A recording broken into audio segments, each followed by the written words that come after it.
बिस्मिल्लाहिर्रहमानिर्रहीम। आज हमारा चैप्टर नंबर 7 का लेक्चर 7 है, जो कि ग्लास क्लोरीमीटर एंड एग्जाम्पल 2 के हवाले से है। इसमें हम एंथैल्पी मेजर करेंगे।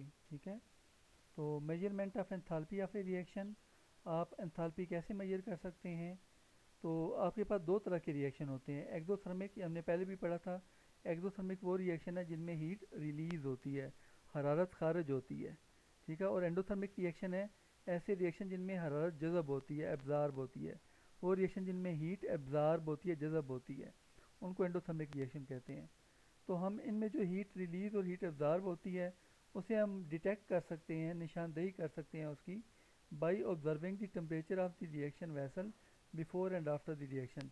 रिएक्शन स्टार्ट करवाने से पहले क्या टेम्परेचर था, वो बर्तन जिसमें रिएक्शन करवाया जा रहा है, वो अपरेटस जिसमें रिएक्शन करवाया जा रहा है, उसका टेम्परेचर शुरू में नोट कर लेंगे रिएक्शन करवाने से पहले, और रिएक्शन करवाने के बाद जब रिएक्शन ख़त्म हो जाएगा फिर हम आखिर में टेम्परेचर नोट करेंगे रिएक्शन वेसल का क्या होगा।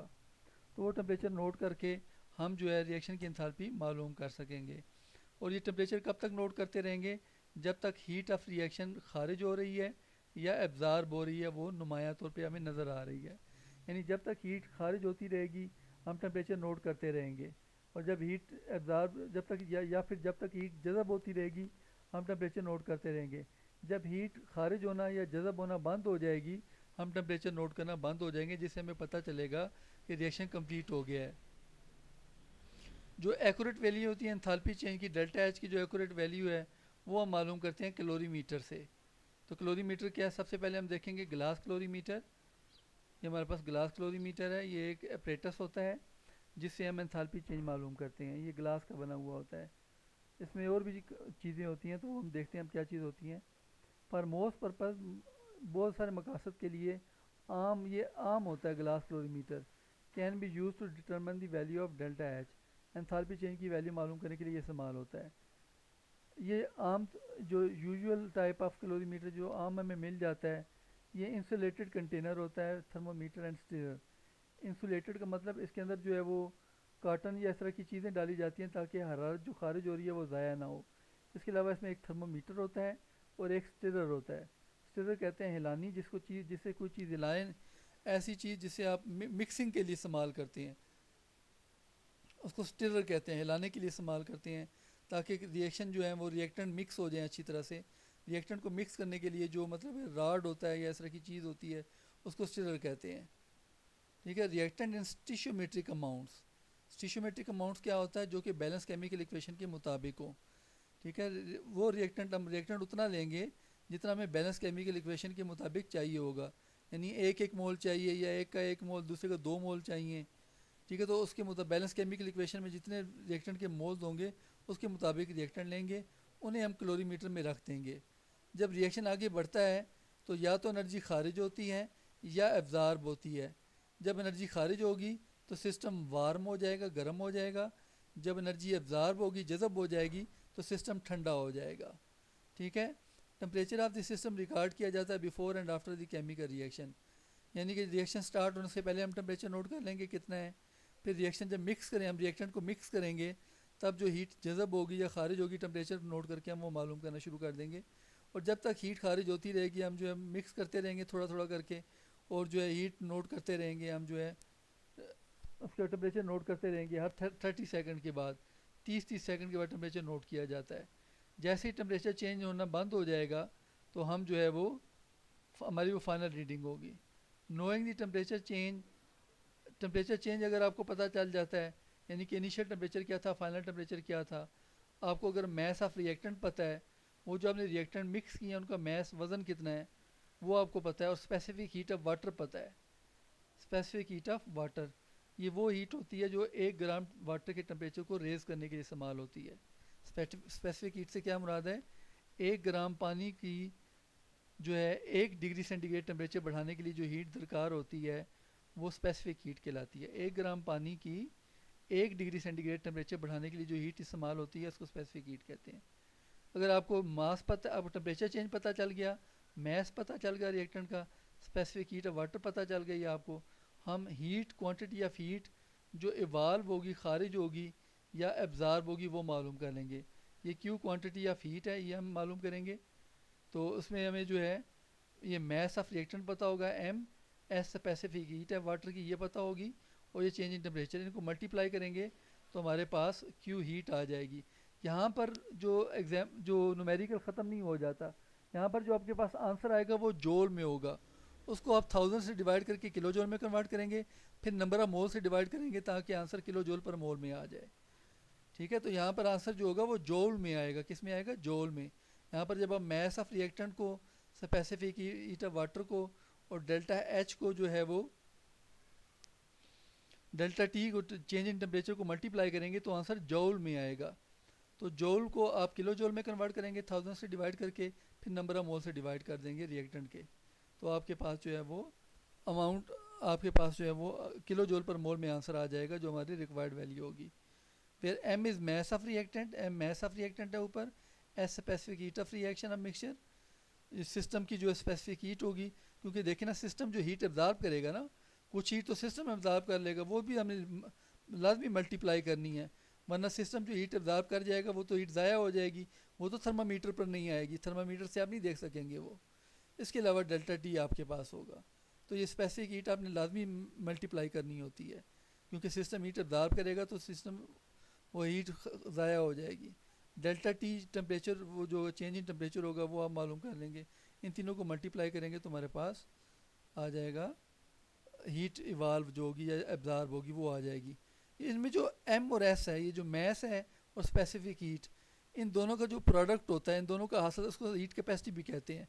एम और एस की जगह आप सी भी लिख सकते हैं हीट कैपेसिटी, वो हम नेक्स्ट टॉपिक में बम कैलोरीमीटर में पढ़ेंगे।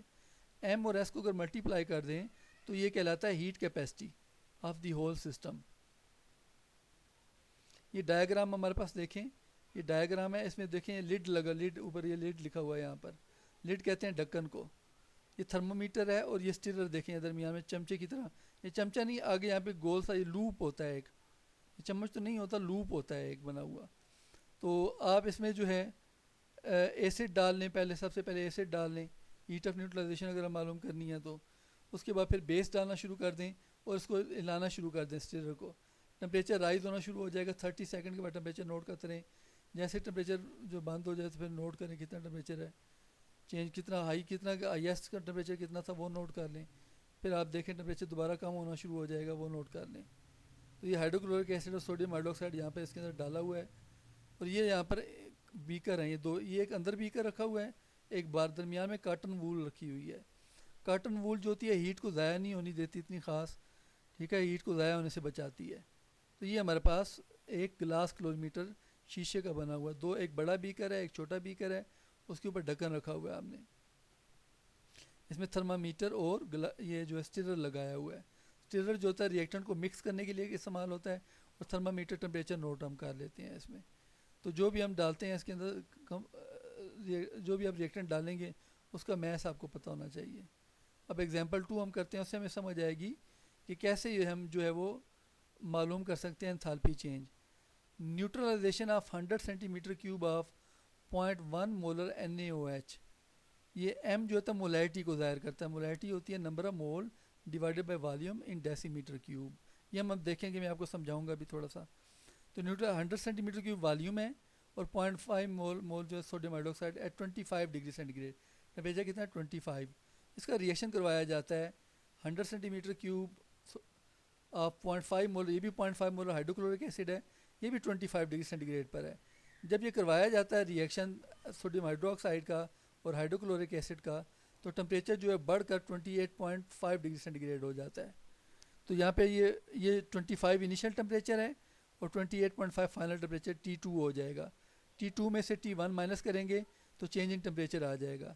स्पेसिफिक हीट उसने देखें वाटर ये बताएगा आपको, लाजमी स्पेसिफिक हीट आपको बताई जाएगी, 4.2 जूल पर केल्विन पर gram specific heat of water है हमारे पास, 4.2 किलो जूल पर मोल, जूल पर केल्विन पर ग्राम, सॉरी, ठीक है। ये स्पेसिफिक हीट बताई हुई है और टेम्परेचर बताया हुआ है हमें, साथ में मोलैरिटी भी दी हुई है, ऐसे हमने मोल मालूम करना है मोलैरिटी और वॉल्यूम से।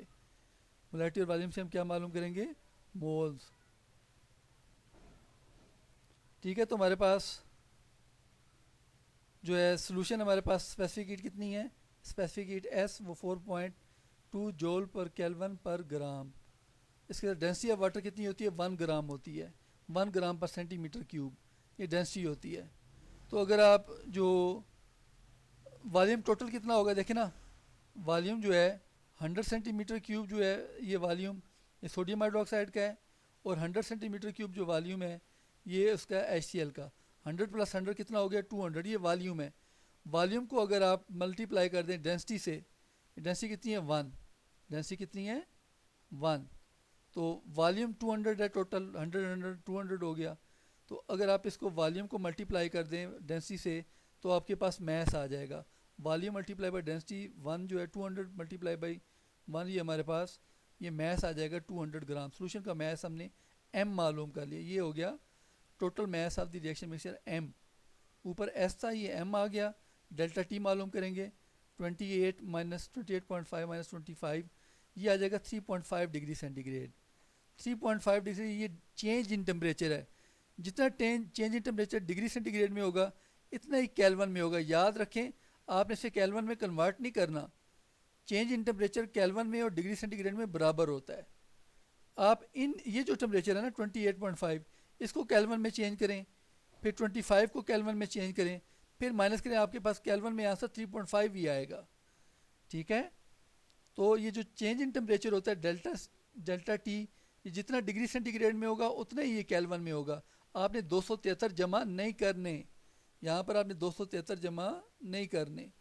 क्यों, आप 273 इनमें जमा करेंगे, ये 28.5 में 273 जमा करें और 25 में 273 जमा करें, माइनस करें आपस में, आपके पास 3.5 केल्विन आएगा। ठीक है, तो चेंज इन टेम्परेचर जो होता है जितना डिग्री सेंटीग्रेड में होगा उतना ही केल्विन में होगा। 3.5 केल्विन आ गया। तो ये हमारे पास स्पेसिफिक हीट आ गई, मैस आ गया 200 ग्राम, और टेम्परेचर, इनको मल्टीप्लाई कर दें आप।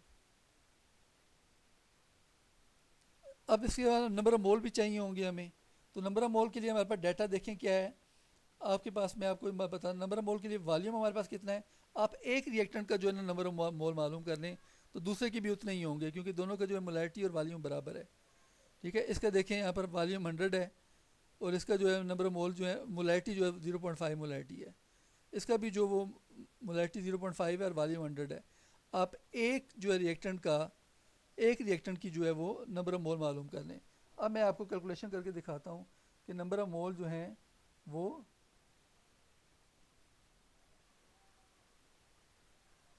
कैसे मालूम करते हैं। सबसे पहले तो हमारे पास आ जाएगी मोलैरिटी। मोलैरिटी बराबर होती है number of moles multiply by, multiply कह रहा हूँ, divided by volume in dm cube. तो हमारे पास देखें वॉल्यूम के, इसमें हमने क्या मालूम करना है, नंबर ऑफ मोल मालूम करने हैं। तो वॉल्यूम डिवाइड हो रहा है, उधर जाके मोलैरिटी के साथ मल्टीप्लाई हो जाएगा। तो हमारे पास number of moles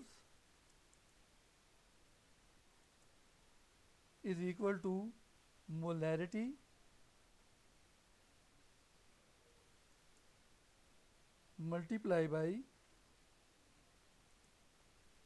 volume in decimetre cube. ये वॉल्यूम इन डेसीमीटर क्यूब। अब मोलैरिटी कितनी थी, मोलैरिटी आपने नोट की होगी वहाँ पर। मोलैरिटी जो थी, मोलैरिटी थी हमारे पास 0.5 मोलर, ये मोलैरिटी दी हुई थी। ये मैं आपको दोबारा दिखाता हूँ यहाँ पर ताकि आपको मोलैरिटी का पता चले। ये मोलैरिटी कितनी थी, 0.5 मोलर। और वॉल्यूम कितना है, वॉल्यूम 100 सेंटीमीटर क्यूब यहाँ पर भी है, और मोलैरिटी यहाँ पर भी 0.5 मोलर, 100 यहाँ पर भी वॉल्यूम है। तो आप एक रिएक्टेंट ले लें, उसको हल कर लें, दूसरे का भी वही होगा। तो यहाँ पर हमारे पास वॉल्यूम कितना है 100 सेंटीमीटर क्यूब और मोलैरिटी 0.5। अब वॉल्यूम कितना होगा, वॉल्यूम हमें डेसीमीटर क्यूब में चाहिए। वॉल्यूम इन डेसीमीटर क्यूब, ये इक्वल है हमारे पास 100 सेंटीमीटर क्यूब है।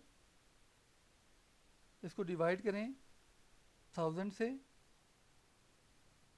ये आ जाएगा हमारे पास 0.1 डेसीमीटर क्यूब। अब ये वैल्यू ऊपर पुट कर दें, यहाँ पर ये इधर पुट कर दें वैल्यू। मोलैरिटी कितनी आ गई 0.5 और वॉल्यूम कितना है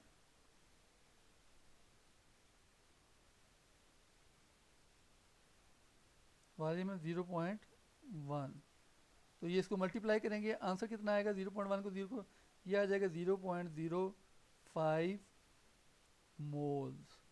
ये आपने मालूम कर लिए मोल्स, तो ये हमने मोल्स मालूम कर लिए।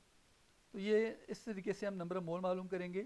तो नंबर ऑफ मोल जो है वो हमारे पास 0.05 मोल्स आ गए, ये मोल्स आ गए हमारे पास। अब आ जाए हम दोबारा इधर इसकी तरफ। तो यहाँ पर हमने ये इसमें डेल्टा टी मालूम किया था, मैस मालूम किया था, और ये 4.2 जूल पर केल्विन जो है वो स्पेसिफिक हीट है। तो नंबर ऑफ मोल देखिए कितने हो गए यहाँ पर 0, अगर 100 सेंटीमीटर क्यूब वॉल्यूम हो 0.5 तो मोल्स हैं वही 0.05 जो हमने ऊपर मालूम किए थे। ठीक है, नंबर ऑफ मोल कितने हैं 0.05, वही जो ऊपर हमने देखे मालूम किया नंबर 0 मोल। तो इसके बाद amount of heat evolve Q मालूम करेंगे। क्यू बराबर है m multiply by S multiply by delta T.